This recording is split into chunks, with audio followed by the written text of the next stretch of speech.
വിദ്യാർത്ഥികളെ, 6ാം ക്ലാസ് അടിസ്ഥാന ശാസ്ത്രം ഓണപരീക്ഷയുടെ ക്വസ്റ്റ്യൻ പേപ്പറും അതിൻ്റെ ആൻസേഴ്സുമാണ് നമ്മൾ ഡിസ്കസ് ചെയ്യുന്നത്.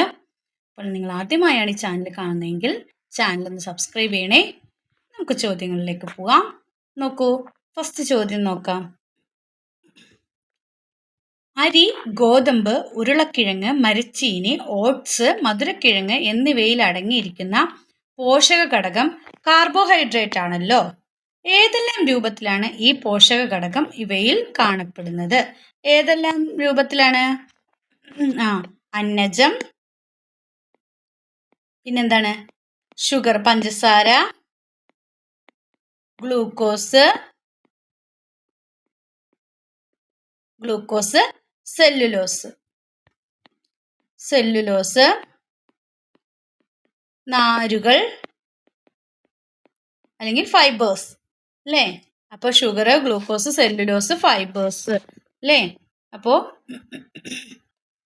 ഈ രൂപത്തിലൊക്കെയാണ് ഇതിൽ കാണപ്പെടുന്നത്. ഇനി നെക്സ്റ്റ്, നാഡികളുടെ ശരിയായ പ്രവർത്തനത്തിന് സഹായിക്കുന്ന വിറ്റാമിൻ അടങ്ങിയ ഭക്ഷ്യവസ്തുക്കൾ ഏതൊക്കെയാണ്? മട്ട റൈസ് അല്ലേ? മട്ടയരി, ചീര, സ്പിനാച്ച്, നിലക്കടല, ബദാം, മുട്ട, പാൽ, നെയ്യ്. ഇതിലേതെങ്കിലുമൊക്കെ എഴുതിയാൽ നിങ്ങൾക്ക് മാർക്ക് കിട്ടും. നാഡികളുടെ ശരിയായ പ്രവർത്തനത്തിന് സഹായിക്കുന്ന വിറ്റാമിൻ അടങ്ങിയ ഭക്ഷ്യവസ്തുക്കൾ ഇതൊക്കെയാണ്. ഇനി നെക്സ്റ്റ് ക്വസ്റ്റ്യൻ. താഴെ നൽകിയിരിക്കുന്ന പ്രസ്താവന മനസ്സിലാക്കി ശരിയായ കാരണം തിരഞ്ഞെടുത്ത് എഴുതാനാണ് പറഞ്ഞിരിക്കുന്നത്.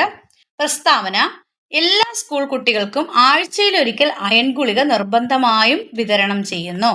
കാരണം അയൺ ഗുളിക പോഷക സമൃദ്ധമാണ്. അത് കുട്ടികളുടെ വളർച്ചയെ ത്വരിതപ്പെടുത്തുന്നു. 2, രക്തത്തിൽ ഹീമോഗ്ലോബിന്റെ നിർമ്മാണം തടസ്സപ്പെടുത്തുന്നതിനാൽ അയൺ ഗുളിക കഴിക്കുന്ന കുട്ടികൾക്ക് വിളർച്ച ഉണ്ടാകുന്നില്ല. 3, രക്തത്തിൽ ഹീമോഗ്ലോബിന്റെ നിർമ്മാണത്തിൽ പ്രധാന പങ്ക് വഹിക്കുന്നതിനാൽ അയൺ ഗുളിക കഴിക്കുന്നവർക്ക് വളർച്ച ഉണ്ടാകില്ല.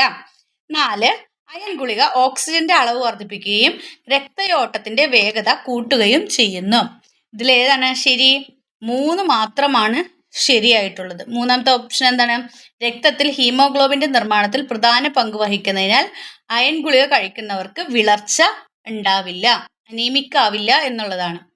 അപ്പോൾ 3 മാത്രമാണ് ഇതിൽ ശരിയായിട്ടുള്ളത്. ഓപ്ഷൻ ബി ആണ് ഉത്തരം. രണ്ടാമത്തെ ക്വസ്റ്റ്യൻ നോക്കാം.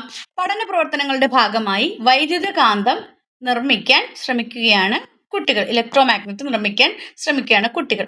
അതിനായി കുട്ടികൾ കൊണ്ടുവന്ന ചില സാധനങ്ങളാണ് ചുവടെ കൊടുത്തിരിക്കുന്നത്. ഇവ കൂടാതെ എന്തെല്ലാം വസ്തുക്കൾ കൂടി ഉൾപ്പെടുത്തിയാൽ വൈദ്യുതകാന്തം നിർമ്മിക്കാനാവും? അതിന്റെ നിർമ്മാണ രീതി എഴുതാനാണ് പറഞ്ഞിരിക്കുന്നത്. എന്തൊക്കെ വേണം? ചെമ്പ് കമ്പി വേണം, കണക്ടർ വേണം അല്ലേ? മുട്ടുസൂചി വേണം, ഇതൊക്കെ വേണം അല്ലേ? ഇതൊക്കെ ഉപയോഗിച്ചിട്ട് വേണം ചെയ്യാൻ വേണ്ടിയിട്ട്. പിന്നെ നിർമ്മിച്ച കാന്തത്തിന്റെ കാന്തശക്തി പരിശോധിക്കുന്നതിന് ഒരു പരീക്ഷണം ആസൂത്രണം ചെയ്യുക. അപ്പോൾ ഒരു പരീക്ഷണം എഴുതാനാണ് പറഞ്ഞിരിക്കുന്നത്. ഇനി മൂന്നാമത്തെ ക്വസ്റ്റ്യൻ.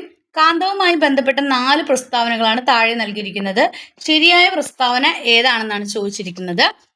ഒരു സ്ഥിരകാന്തവുമായി ചേർന്നിരിക്കുന്ന ആണി മുട്ടുസൂചിയെ ആകർഷിക്കുന്നതിനാൽ ആണിയും സ്ഥിരകാന്തമാണ്. 2, ലോഡ്സ്റ്റോൺ സ്ഥിരകാന്തമാണ്. 3, കാന്തങ്ങളുടെ വിജാതീയ ധ്രുവങ്ങൾ വികർഷിക്കുകയും സജാതീയ ധ്രുവങ്ങൾ ആകർഷിക്കുകയും ചെയ്യുന്നു. 4, കാന്തങ്ങളുടെ സജാതീയ ധ്രുവങ്ങൾ വികർഷിക്കുകയും വിജാതീയ ധ്രുവങ്ങൾ ആകർഷിക്കുകയും ചെയ്യുന്നു. ഇതിൽ ഓപ്ഷൻ ഡി ആണ് ശരിയായിട്ടുള്ളത്. പ്രസ്താവന 2ഉം 4ഉം ശരിയാണ്. ഏതാണ്? 2ഉം 4ഉം ശരിയായിട്ടുള്ളതാണ്. ഓപ്ഷൻ ഡി ആണ്. മൂന്നാമത്തെ ക്വസ്റ്റ്യൻ. രൂപം നൽകുക എന്നത് അസ്ഥികൂടത്തിന്റെ ഒരു ധർമ്മമാണ്. അസ്ഥികൂടത്തിന്റെ മറ്റു 2 ധർമ്മങ്ങൾ കൂടി എഴുതാനാണ് പറഞ്ഞിരിക്കുന്നത്. ഒന്ന് എന്താണ്? ശരീരത്തിന് സ്ട്രെങ്ത് അല്ലേ? ബോഡിക്ക് സ്ട്രെങ്ത് നൽകുന്നു, ഷേപ്പ് നൽകുന്നു അല്ലേ? അതുപോലെ ശരീരത്തിന് എന്തൊക്കെയാ നൽകുന്നത്? ഉറപ്പും സ്ട്രെങ്ത്തും, പിന്നെന്താണ്? ഷേപ്പും നൽകുന്നു, സ്ട്രെങ്ത്തും നൽകുന്നു. പിന്നെന്താണ്? നമ്മുടെ ഇന്റേണൽ ഓർഗൻസിന് പ്രൊട്ടക്ഷൻ നൽകുന്നു അല്ലേ? അതായത് ആന്തരിക അവയവങ്ങൾക്ക് സംരക്ഷണം നൽകുകയും ചെയ്യുന്നു. അപ്പൊ എന്താണ്? ശരീരത്തിന് ഉറപ്പ്, പിന്നെന്താണ്? ആകൃതി, പിന്നെ നമ്മളുടെ ആന്തരിക അവയവങ്ങൾക്ക് സംരക്ഷണം നൽകുന്നു, അതായത് ഇന്റേണൽ ഓർഗൻസിന് പ്രൊട്ടക്ഷൻ നൽകുകയും ചെയ്യുന്നു അല്ലേ. പ്രൊട്ടക്ഷൻ ഓഫ് ഇന്റേണൽ ഓർഗൻസ് അതും നിങ്ങൾക്ക് എഴുതാം. അപ്പോൾ സ്ട്രെങ്തനിങ് ഓഫ് ബോഡി, പിന്നെന്താണ് ബോഡി ഷേപ്പ്, പിന്നെന്താണ് internal organs, protection of internal organs. ഇനി ഈ ക്വസ്റ്റ്യൻ മനുഷ്യന്റെ ശരീരഭാഗവും അവയിലെ അസ്ഥികളുടെ എണ്ണവും ഉൾപ്പെടുത്തിയ പട്ടികയാണ് താഴെ കൊടുത്തിരിക്കുന്നത്. വിട്ടുപോയ ഭാഗങ്ങൾ എഴുതാനാണ് പറഞ്ഞിരിക്കുന്നത്. നട്ടെല്ല് 33. ഇനി വാരിയെല്ല് എന്ന് പറയുന്നത് എത്രയാണ്? 24. അടുത്ത 22 എണ്ണമുള്ളത് ഏതാണ്? തലയോട്, സ്കള്ളാണ് അല്ലേ, തലയോട്. നെക്സ്റ്റ് ഒരു കാലിൻ്റെ 31. നെക്സ്റ്റ് ഒരെണ്ണം ഉള്ളത് മാറല്. ഇനി സി ക്വസ്റ്റ്യൻ നോക്കാം. അസ്ഥിസന്ധിയുമായി ബന്ധപ്പെട്ട 3 പ്രസ്ഥാനങ്ങളാണ് ചുവടെ കൊടുത്തിരിക്കുന്നത്. ശരിയായ പ്രസ്താവന എഴുതാനാണ് പറഞ്ഞിരിക്കുന്നത്. ഏറ്റവും കൂടുതൽ ചലന സ്വാതന്ത്ര്യമുള്ള അസ്ഥിസന്ധിയാണ് വിജാഗിരി സന്ധി. തലയോട്ടിലെ അസ്ഥിസന്ധികളിൽ അധികവും ചലനശേഷി ഇല്ലാത്തവയാണ്. ഇടുപ്പല്ലിൽ തുടയെല്ല് ചേർന്നിരിക്കുന്ന സന്ധി വിജാഗിരി സന്ധിയാണ്. ഇതിൽ ഓപ്ഷൻ സി ആണ്, 2 മാത്രമാണ് ശരിയായിട്ടുള്ളത്. 4ാമത്തെ ക്വസ്റ്റ്യൻസിലേക്ക് പോവാം. 4ാമത്തെ ക്വസ്റ്റ്യൻസിൽ മിതമായ അളവിൽ കൊളസ്ട്രോൾ ശരീരത്തിന് ആവശ്യമാണ്. എന്തുകൊണ്ട്? കൊളസ്ട്രോൾ അധികമായാൽ ഉണ്ടാകുന്ന ആരോഗ്യ പ്രശ്നങ്ങൾ എന്തെല്ലാം? നിങ്ങൾ കൊളസ്ട്രോളിനെ കുറിച്ചൊക്കെ ഒരുപാട് കേൾക്കുന്നതാണ് അല്ലേ. അപ്പോൾ നമ്മുടെ കൊഴുപ്പിൽ അടങ്ങിയിട്ടുള്ള വിറ്റാമിനുകളാണ് ഏത്? കൊഴുപ്പിൽ അടങ്ങിയിട്ടുള്ള വിറ്റാമിനുകളാണ് ഏതൊക്കെ? എ, ഡി വിറ്റാമിൻസ് ആണ് ഏതൊക്കെ? A, D, E, K. ഏതൊക്കെയാണ്? എ, ഡി, ഇ, കെ എന്നിവ. ഇത് ഇപ്പൊ കൊഴുപ്പിൽ അടങ്ങിയിരിക്കുന്നതല്ല, കൊഴുപ്പിൽ ലയിക്കുന്ന വിറ്റാമിനുകളാണ് ഏതൊക്കെ? A, D, E, K. കൊഴുപ്പിൽ ലയിക്കുന്ന വിറ്റാമിനുകളാണ്, അതായത് സോലുബിൾ ആവുന്ന വിറ്റാമിനുകളാണ് എ, ഡി, ഇ, കെ എന്ന് പറയുന്നത്. ഇത് കൊഴുപ്പില്ലെങ്കിൽ ശരീരത്തിലേക്ക് ആഗിരണം ചെയ്യപ്പെടുകയില്ല. അതായത് ഇത് ഈ വിറ്റാമിൻ ഇത് കൊഴുപ്പില്ലെങ്കിൽ എന്ത് ചെയ്യില്ല, ഈ എ, ഡി, ഇ, കെ എന്ന് പറയുന്ന വൈറ്റമിൻസ് ശരീരത്തിലേക്ക് അബ്സോർബ് ചെയ്യപ്പെടുകയില്ല. ഇപ്പോൾ കൊളസ്ട്രോൾ അധികമായാൽ അതെന്ത് ചെയ്യും? രക്തത്തിൻ്റെ ഫ്ലോയിനെ തടയും അല്ലേ, രക്തത്തിൻ്റെ ഒഴുക്കിനെ തടസ്സപ്പെടുകയും നമ്മുടെ ഹാർട്ട് അറ്റാക്ക്, ഹൃദ്രോഗം, പക്ഷാഘാതം തുടങ്ങിയ രോഗങ്ങൾക്ക് കാരണമാവുകയും ചെയ്യുന്നു. അപ്പം നിങ്ങൾ എഴുതേണ്ടത് എങ്ങനെയാണ്? അപ്പോൾ കൊഴുപ്പിൽ ലയിക്കുന്ന വിറ്റാമിനുകളായ എ, ഡി, ഇ, കെ എന്നിവ കൊഴുപ്പില്ലാതിരിക്കുന്ന അവസ്ഥയിൽ എന്ത് ചെയ്യും? ശരീരത്തിലേക്ക് അബ്സോർബ് ചെയ്യപ്പെടില്ല, ആഗിരണം ചെയ്യപ്പെടില്ല. കൊളസ്ട്രോൾ അധികമായാൽ അത് ശരീരത്തിൻ്റെ ഒഴുക്കിനെ തടസ്സപ്പെടുത്തുകയും ഹൃദ്രോഗം, പക്ഷാഘാതം തുടങ്ങിയ ഗുരുതര രോഗങ്ങൾക്ക് കാരണമാവുകയും ചെയ്യും. അപ്പോൾ അതാണ് അതിൻ്റെ ഉത്തരമായിട്ട് എഴുതേണ്ടത്. ഇനി ബി ക്വസ്റ്റ്യൻ നോക്കാം. കാർട്ടൂൺ ശ്രദ്ധിക്കൂ. എന്താ അമ്മയെ അവിയൽ തുറന്നു വെച്ച് പാചകം ചെയ്യുന്നത്? ഇത് ശരിയായ രീതിയാണോ? കുട്ടി അമ്മയോട് ഇങ്ങനെ ചോദിക്കാനുണ്ടായ കാരണം എന്ത്? ആഹാര സാധനങ്ങൾ പാകം ചെയ്യുമ്പോൾ പോഷക മൂല്യങ്ങൾ നഷ്ടപ്പെടാതിരിക്കാൻ എന്തെല്ലാം കാര്യങ്ങൾ ശ്രദ്ധിക്കണം എന്നാണ് ചോദിച്ചിരിക്കുന്നത്. അതായത് അപ്പോൾ പോഷക മൂല്യം നഷ്ടപ്പെടാതിരിക്കാൻ നമ്മൾ എന്ത് ചെയ്യണം? അടച്ചു വെച്ച് വേവിക്കുക അല്ലേ. അതിൻ്റെ പോഷക മൂല്യം നഷ്ടപ്പെടാതിരിക്കാൻ അടച്ചു വെച്ച് വേവിക്കുക. പച്ചക്കറികൾ കഴുകിയതിനു ശേഷം മാത്രം നമ്മൾ എന്ത് ചെയ്യണം? മുറിക്കണം. അതായത് മുറിച്ചിട്ട് കഴുകരുത്, പച്ചക്കറികൾ കഴുകിയതിനു ശേഷം മാത്രം മുറിക്കുക.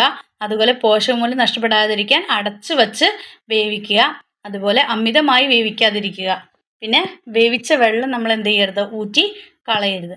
വേവിച്ച വെള്ളം ഊറ്റിക്കളയരുത്, കൂടുതലായിട്ട് വേവിക്കാനും പാടില്ല. അപ്പം ഇതിലേതെങ്കിലുമൊക്കെ എഴുതിയാൽ ഉത്തരം ശരിയാണ്.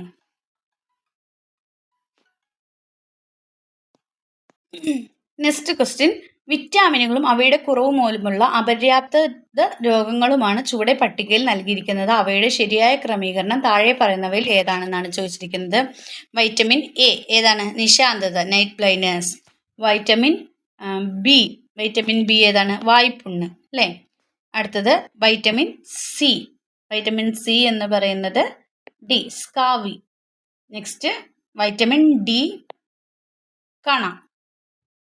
അപ്പോൾ നിങ്ങളുടെ കറക്റ്റായിട്ടുള്ള ഓപ്ഷൻ എന്ന് പറയുന്നത് 1 സി ആണ്, 2 എ ആണ്, വൈറ്റമിൻ ബി എന്ന് പറയുന്നത് വായ്പുണ്ണ് അല്ലേ, എ ആണ്, 3ാമത്തെ ഡി ആണ്, 4ാമത്തെ ബി ആണ്. അപ്പോൾ ഓപ്ഷൻ എ ആണ് കറക്റ്റായിട്ടുള്ള ഉത്തരം. നെക്സ്റ്റ് സ്കൂൾ ആരോഗ്യ ക്ലബ്ബ് നടത്തിവരുന്ന ഡോക്ടറോട് ചോദിക്കാം എന്ന പ്രതിമാസ പരിപാടിയിൽ അപര്യാപ്തത രോഗങ്ങളെക്കുറിച്ച് മനസ്സിലാക്കുന്നതിനായി ഡോക്ടറോട് ചോദിക്കാനുള്ള ഏതെങ്കിലും പ്രസക്തമായ 4 ചോദ്യങ്ങൾ ചോദിക്കാം എന്നാണ് പറഞ്ഞിരിക്കുന്നത്. അപ്പോൾ നിങ്ങൾക്ക് ഈ ടേബിൾ വെച്ചിട്ട് തന്നെ ചോദിക്കാം.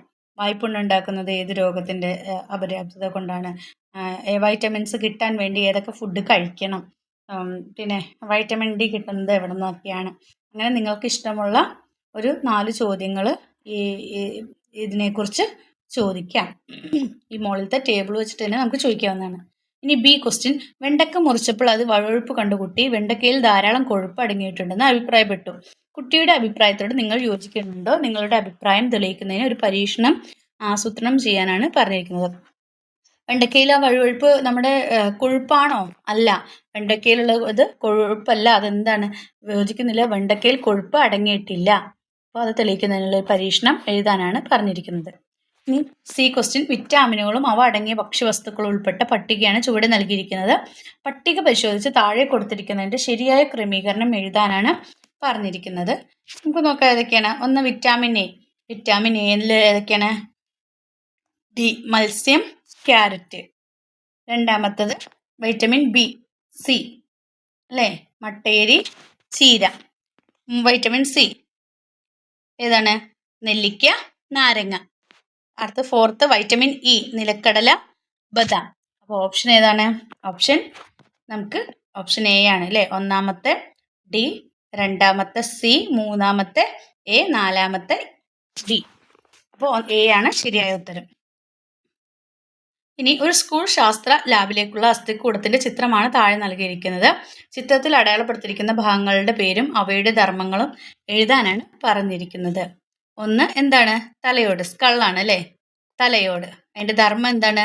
ഒന്ന് മസ്തിഷ്കത്തിന് സംരക്ഷണം നൽകുന്നു അല്ലേ, ബ്രെയിനിന് സംരക്ഷണം നൽകുന്നു. പിന്നെ കണ്ണ്, ചെവി, മൂക്ക്, നാക്ക് എന്നീ ഇന്ദ്രിയങ്ങൾക്ക് സംരക്ഷണം നൽകുന്നു. അപ്പോൾ protection of sense organs of ഏതൊക്കെയാണ്? ഇയേഴ്സ്, നോസ്, ടങ്ക് അല്ലേ, ഐസ്. അപ്പോൾ protection of ears, nose, tongue, eyes. ഇത്ര എഴുതാം. പിന്നെന്താണ്? അതുപോലെ നമ്മുടെ ബ്രെയിനിന് പ്രൊട്ടക്ഷൻ നൽകുന്നു, പ്രൊട്ടക്ഷൻ ഓഫ് ബ്രെയിൻ. അപ്പോൾ അത്രയും എഴുതാം. അപ്പോൾ തലയോടിൻ്റെ പ്രത്യേകത മസ്തിഷ്കത്തിന് സംരക്ഷണം നൽകുന്നു, കണ്ണ്, ചെവി, മൂക്ക്, നാക്ക് എന്നിവയങ്ങൾക്ക് സംരക്ഷണം നൽകുന്നു. നെക്സ്റ്റ് എന്താണ്? വാരിയെല്ല്. വാരിയെല്ലിസ്റ്റാണ് എന്ത് ചെയ്യുന്നു? ഹൃദയം, ശ്വാസകോശം, ചില പ്രധാന രക്തക്കുഴലുകൾ എന്നിവയെ പൊതിഞ്ഞു സംരക്ഷിക്കുന്നു. അപ്പോൾ outer covering of heart and lungs അല്ലേ. നെക്സ്റ്റ് ബി ക്വസ്റ്റ്യൻ, ഏത് തരം അസ്ഥി കൊണ്ടാണ് ചെവിക്കുട നിർമ്മിച്ചിരിക്കുന്നത്? ഈ അസ്ഥി കാണപ്പെടുന്ന മറ്റേതെങ്കിലും 4 ശരീരഭാഗങ്ങളുടെ പേര് എഴുതുക. ഏതുകൊണ്ടാണ്? തരുണാസ്ഥികൾ. ഏതാണ്? തരുണാസ്ഥികൾ. വേറെ ഏതൊക്കെ ഭാഗങ്ങളിലാണ്? ചെവി, മൂക്ക്.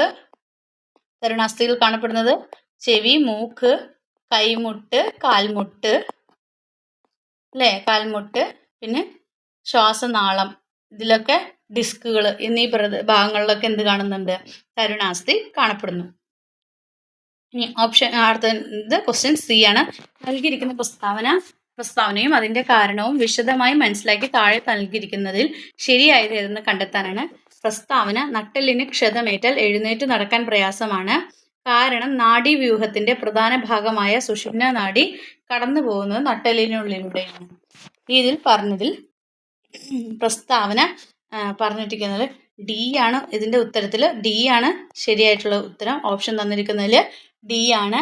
കാരണം പ്രസ്താവന ശരിയാണ്. പ്രസ്താവന ശരിയാണ്. സ്റ്റേറ്റ്മെന്റ് ശരിയാണ്. പ്രസ്താവന ശരിയാണ്. നൽകിയിരിക്കുന്ന കാരണം പ്രസ്താവനയ്ക്ക് അനുയോജ്യമാണ്. കാരണവും ശരിയാണ്. കാരണം സ്യൂട്ടബിൾ ആണ് അല്ലേ. കാരണവും ശരിയാണ്. അപ്പൊ എന്താണ്? പ്രസ്താവന ശരിയാണ്. നൽകിയിരിക്കുന്ന കാരണം പ്രസ്താവനയ്ക്ക് അനുയോജ്യമാണ് അല്ലേ. പ്രസ്താവന ശരിയാണ്, കാരണവും ശരിയാണ്. ഓപ്ഷൻ ഡി ആണ് അതിന്റെ ഉത്തരം. അപ്പോൾ ഡി ആണ് നമ്മൾ ഓപ്ഷൻ കൊടുക്കേണ്ടത്. ഇനി 6th question. Sixth A question നമുക്ക് നോക്കാം. പരീക്ഷണത്തിനായി ഒരു കുട്ടി ക്ലാസ്സിൽ കൊണ്ടുവന്ന കാന്തത്തിന് കാന്തശക്തി തീരെയില്ല. ഈ കാന്തത്തിന്റെ കാന്തശക്തി നഷ്ടപ്പെടാനുണ്ടായ സാഹചര്യങ്ങളിൽ ഏതെങ്കിലും 2 എഴുതാനാണ് പറഞ്ഞിരിക്കുന്നത്. അപ്പോൾ നമുക്ക് എങ്ങനെ എഴുതാം?